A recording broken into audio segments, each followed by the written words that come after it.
안녕하세요. 코인 알려주는 남자입니다. 비트코인 가격이 26K 후반까지 잠깐 반등을 하면서 고래들의 혼란한 움직임이 있었습니다. 이걸 해석을 하면서 비트코인의 가격과 방향이 어떻게 될지에 대해서 이야기를 해보고요. 코인 시장을 둘러싸고 폭락과 관련되어 있는 또 다른 음모론이 제기가 되고 있습니다. 이 부분이 구체적으로 어떤 내용인지 여러분들과 공유해 보도록 하겠습니다. 마지막으로 거시경제 상황에서 아주 중요한 잭슨홀 미팅이 오늘부터 시작이 돼서 금요일날 파월 연준 의장의 연설이 이어지게 되는데요. 이 부분이 어떤 식으로 진행이 될지 예측해보는 시간을 가져보도록 하겠습니다. 먼저 미국 주식 같은 경우는 엔비디아가 실적 발표를 했는데 너무나 예상보다도 더 크게 상향돼서 발표가 돼가지고 전체적인 나스닥 시장을 끌어올렸다고 보시면 되겠습니다. 이러면서 코인 시장 같은 경우도 미국 주가가 큰 폭의 반등을 하면서 같이 상승을 했다고 보시면 될 것 같고요.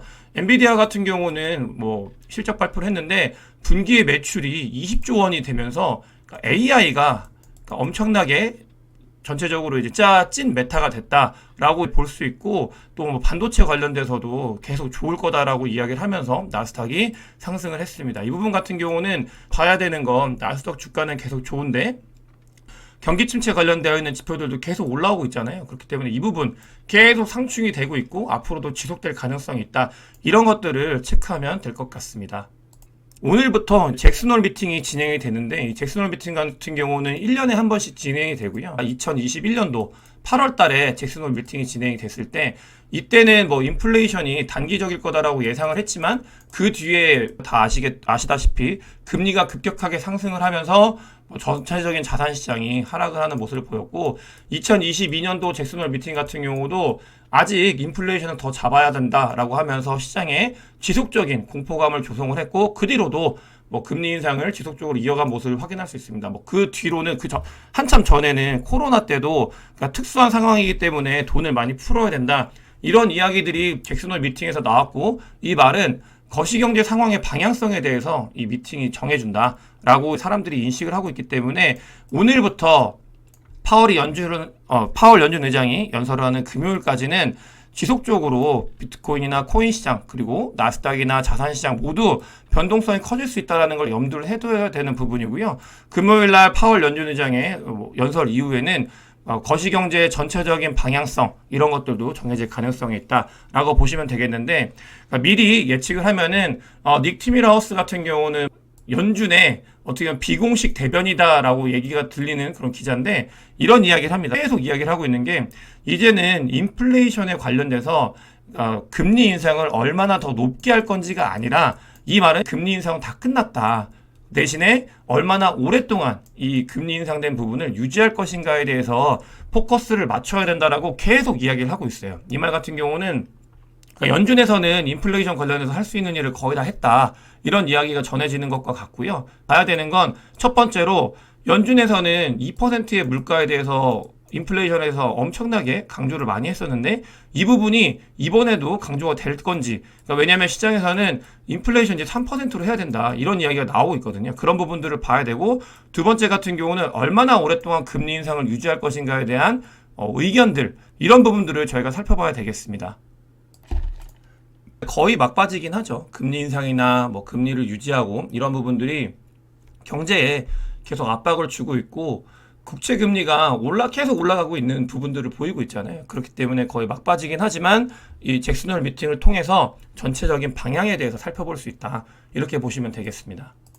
파월 같은 경우도 이런 이야기가 아까 말씀드렸던 것처럼 계속 나오고 있어요. 시장에서 2% 인플레이션을 맞추는 게 너무나 어렵다, 인플레이션을 2%가 아니라 3% 정도에 맞춰야 되는 거 아니냐, 이런 이야기가 지속적으로 나오고 있고요. 한번 체크해 봐야 될 부분이라고 보겠습니다. 이 3% 같은 경우는 너무나 큰 차이가 있어요. 2.8% 이렇게 금리 인플레이션을 유지하는 거와 3.2% 인플레이션을 유지하는 거는 더 강하게 긴축을 하냐 아니냐, 이런 부분들과도 경계에 있기 때문에 중요한 부분이라고 보시면 되겠습니다.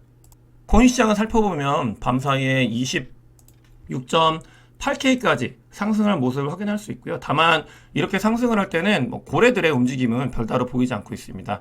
이 말은 올리기에도 쉬워요. 보시면 여기 거의 존재하고 있지 않기 때문에 일부 돈 조금만 써도 26.8K까지는 그냥 올라갈 수 있는 그런 자리다, 이런 부분들만 봐주시면 될 것 같고요.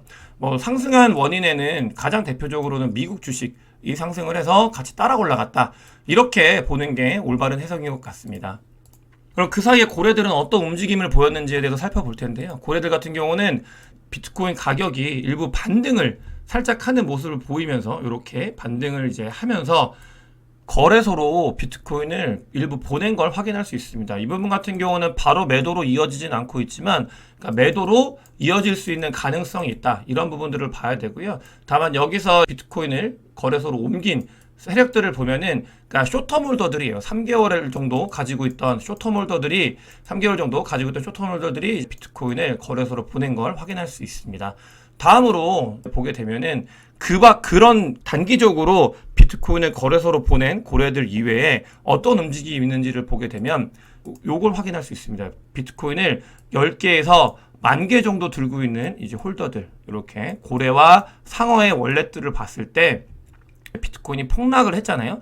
이 폭락한 부분에서 비트코인을 계속 축적해가고 있는 모습을 확인할 수 있습니다. 6일 동안 한 11,000개 정도의 비트코인을 축적을 했다. 이런 모습을 보고 있고요. 다만 이 축적 같은 경우는 비트코인 가격을 끌어올리는 데 영향을 미친 게 아니라 매도할 때 이 부분들을 다 받아줬다고 보시면 돼요. 이 고래들은 밑에서 누군가가 던지는 물량을 받고 있다. 아까 말씀드렸던 쇼터몰더들, 여기서 보시게 되면은 비트코인을 던지기 위해서 거래소로 보낸 쇼터몰더들이 비트코인을 던지면 그 이외에 고래들, 그 다음에 상어들은 그걸 받아내고 있다. 그러니까 던지니까 받아내고 있는 세력들이 있는 거죠. 그 세력들이 계속 비트코인을 받고 있고, 그 부분이 이제 11,000개 정도 비트코인을 축적을 했다라고 보시면 되겠습니다. 그렇기 때문에 이건 쉬워요. 쉽게 이제 해석을 하면은, 첫 번째로 가격을 하락을 한다는 거는 누군가가 비트코인을 던진 거잖아요. 던진 거라고 하고, 두 번째 같은 경우는 이 비트코인을 25K 근처에서 다 받아내고 있는 중이다. 누군가는 25K 근처에서 축적을 하고 있다. 그 고래들의 움직임을 저희 온체인 데이터로 확인할 수 있다. 이렇게 해석을 하면 되겠습니다. 실제로 보시게 되면은, 그러니까 비트코인 가격이 28.2K에 대해서 자주 말씀을 드렸는데, 그 지점을 지나고 나서 쇼터몰더들은 이제 프로핏 로스에서 로스가 나는 구간이 된 거죠. 그러면서 비트코인을 많이 던졌다. 이 하락에는 쇼터몰들의 비트코인 던짐이 있었다라는 걸 지표로 확인할 수 있고요. 그 물량을 고래들은 받아내고 있다. 이렇게 보시면 되겠습니다. 어드저스티드 SOPR 같은 경우는 자주 말씀을 드렸는데, 그러니까 두 가지를 요즘에 강조해서 말씀을 드리죠. 첫 번째 같은 경우는 비트코인이 28.2K를 바닥을 뚫고 내려왔을 때 26K, 25K 근처에서는 박스권을 형성하면서 좀 오랫동안 여기에 머물 가능성이 있다. 첫 번째 말씀을 드렸고, 두 번째는 그렇지만 25K와 26K 이 사이 오랫동안 머물 수 있지만 이 사이 구간은 매집하기 좋은 자리다 라고 이 두 가지 상충될 수 있는데, 이 두 가지에 대해서 계속 말씀을 드리고 있어요. 어드저스티드 SOPR을 봤을 때도 지금은 축적을 하는 그런 구간이다. 그렇기 때문에 우리가 비트코인을 코인을 모으기에 좋은 자리다라는 거를 지표를 통해서 확인을 할 수 있습니다. 다음으로 이제 좋은 자리다라는 말씀을 드리면서 동시에 왜 비트코인이 이 25K와 26K 박스권에서 좀 오래 있을 가능성이 있는가에 대해서 또 말씀을 드리면, 그러니까 비트코인의 벨러시티라 그래서 그러니까 움직임이에요. 비트코인이 얼마나 많이 왔다 갔다 하는가, 이런 것들을 보는 지표인데, 지금 이 움직임이 너무나 많이 빠져 있습니다. 이번에 하락을 하면서 더 많이 빠져가지고, 이거 같은 경우는 FTX 사태가 터졌을 때 그때만큼 이 벨러시티가 떨어졌다고 해요. 이 부분 같은 경우는 다른 것보다도 많이 유통이 되지 않고 있기 때문에 비트코인이 그러니까 뭔가 뚫고 올라가기에는 조금 힘이 든다. 이런 것들을 대변하고 있는 지표이기 때문에 비트코인이 박스권에서 횡보할 가능성이 있다. 이런 부분들을 계속 말씀을 드리는 겁니다. 그럼 과연 박스권이 어디서 형성이 되고 있는지에 대해서 이제 볼륨량을 통해서 한번 살펴보도록 하겠습니다. 크립토콘 자료를 가지고 와봤는데요. 보시게 되면은 28.9K 여기에 하는 트레이딩이 됐었잖아요. 이 같은 경우는 지금도 뭐 이 자리가 저항이면서 지지 라인이다라고 말씀드렸던 그 라인이고, 28K에서 30K 사이죠. 이 구간인데, 이 구간은 지금 저항선으로 작용을 할 거예요. 그 다음에 보시게 되면은 이 24.2K에 굉장히 많은 거래가 있었다라는 걸 확인할 수 있습니다. 그렇기 때문에 이 부분은 현 상태에서는 지지대 라고 보시면 되겠습니다. 근데 그 사이에는 뭐가 없어요. 그렇기 때문에 이 구간 25K에서 8K까지는 너무나 많이 왔다 갔다 할 수 있는 구간이고 자유롭게, 그리고 지난번 같은 경우도 한 번에 팍 튈 수 있었던 이유가 지지대, 저항대 이런 부분들을 봤을 때 여기가 비어 있었기 때문에 그게 가능했었다라고 확인을 할 수 있고 마찬가지입니다.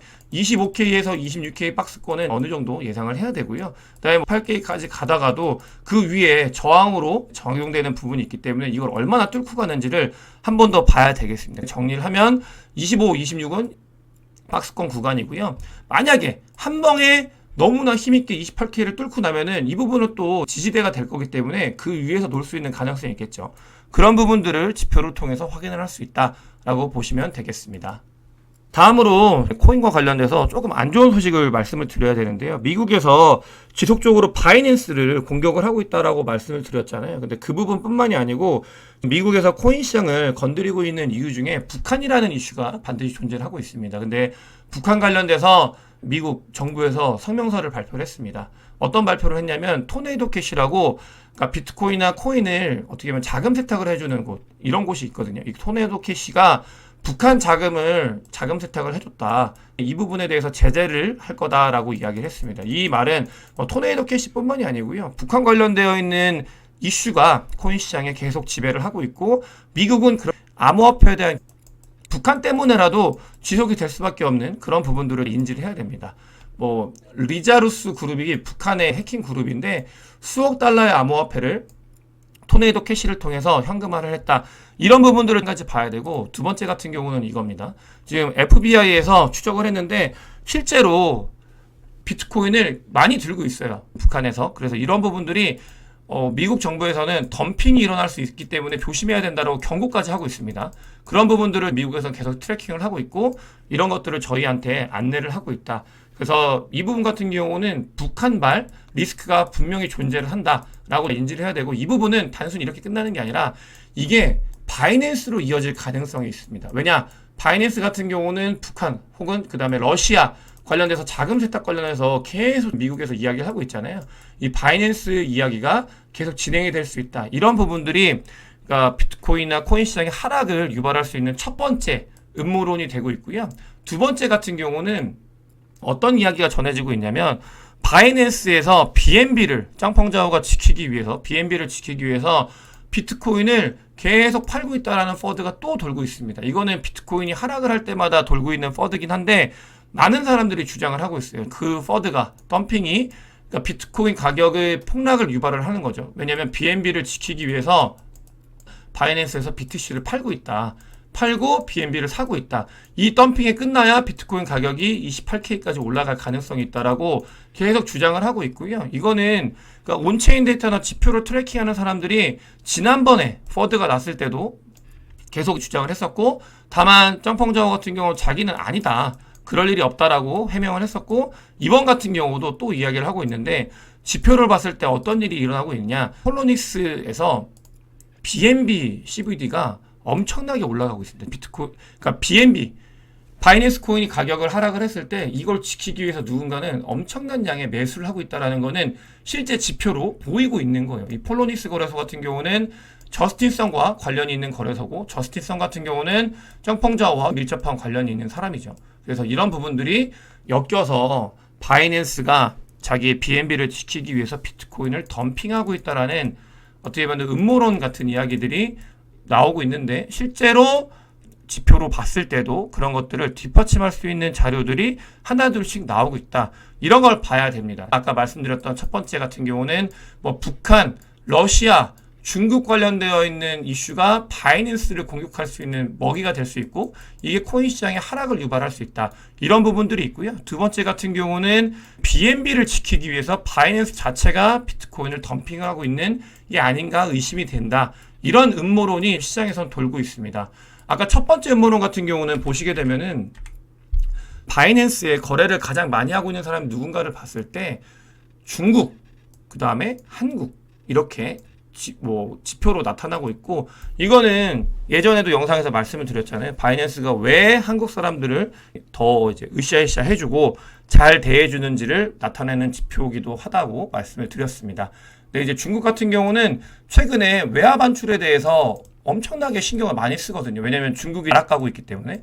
그래서 외화 반출에 대해서 신경을 쓰는데 이 비트코인이나 코인 시장은 외화 반출의 1등 공신 같은 그런 역할을 하고 있기 때문에 이게 아마 영향을 주지 않을까, 바이낸스를 공격하거나 혹은 그에 준하는 무언가가 일어나지 않을까에 대한 음모론, 이런 부분들은 한번 생각해 봐야 되는 그런 부분이라고 생각이 듭니다. 그래서 결론은 뭐 25K에서 26K까지 박스권을 계속 왔다 갔다 할 때 바이낸스발 퍼드가 한 번 더 나올 가능성이 있다. 이미 나오고 있고요. 그래서 그런 것들이 코인 시장에 하락을 유발할 가능성이 있다는 것을 저희가 조금 알고 가야 되겠습니다. 코인 시장은 잘 돌아가고 있습니다. 가격은 하락을 했지만 베이스라는 L2가 나왔고요. 이 베이스는 아비트론과 옵티미즘을 뛰어넘는 트랜잭션 볼륨량을 보여주고 있습니다. 이 말은 뭐냐면 베이스에 먹을 게 앞으로도 많이 있을 거다. 베이스 코인은 없죠. 베이스와 관련되어 있는 코인들에 대해서 관심을 가져야 된다. OP 같은 경우는 베이스의 코인이었기 때문에 이 베이스가 OP의 스택을 가지고 만든 거거든요. 그래가지고 옵티미즘이 좀 더 다른 코인들이 가격을 하락을 할 때 가격 상승을 하는 건 아닌가, 이렇게 보여지고 있고요. 그만큼 베이스는 지금 잘하고 있다는 걸 지표를 통해서 확인할 수 있습니다. 비트코인 같은 경우는 지금 어떤 자리인지에 대해서 봤을 때 두 번째 말씀을 드렸잖아요. 그러니까 횡보를 할 수 있지만 좋은 매수하기 좋은 자리다. 여기에 그냥 분할로 매수를 한다면 2024년도, 2025년도에는 웃고 있지 않을까, 이런 이야기를 반복적으로 드리고 있는데 그런 구간에 접어들었다라는 게 지표들로 계속 보여지고 있습니다. 조금 천천히 긴 호흡으로 이런 것들을 저희가 팔로우하면 어떨까라는 생각을 가지고 있고요. 그러니까 유럽 같은 경우도 뭐 크립토 ETP 같은 경우가 만들어지고, 뭐 암스테르담 같은 경우는 ETF가 나왔다고 말씀을 드렸잖아요. 돈들이 8월 달을 제외하고 많이 유입이 되고 있습니다. 거의 한 2천억 정도 가까이 돈이 유입이 되고 있고, 월별로 크립토 시장은 가격은 좋진 않지만 계속해서 발전해 나가고 있는 그런 시장이다. 이런 것들을 인프라적인 레벨에서 봤을 때 확인을 할 수 있습니다. 장이 뭐 일순간 좋지 않을 수 있지만 저희가 중장기적으로 봤을 때는 이 안에서 돈을 벌 수 있는 기회가 많다라고 생각을 하면서 이 시장에 남아 있어야 되지 않을까라는 말씀을 드리면서 오늘 영상 마치도록 하겠습니다. 출처는 다음과 같고요. 오늘 영상이 도움이 되셨으면 구독과 좋아요, 많은 공유 부탁드리겠습니다. 영상 봐주셔서 대단히 감사합니다.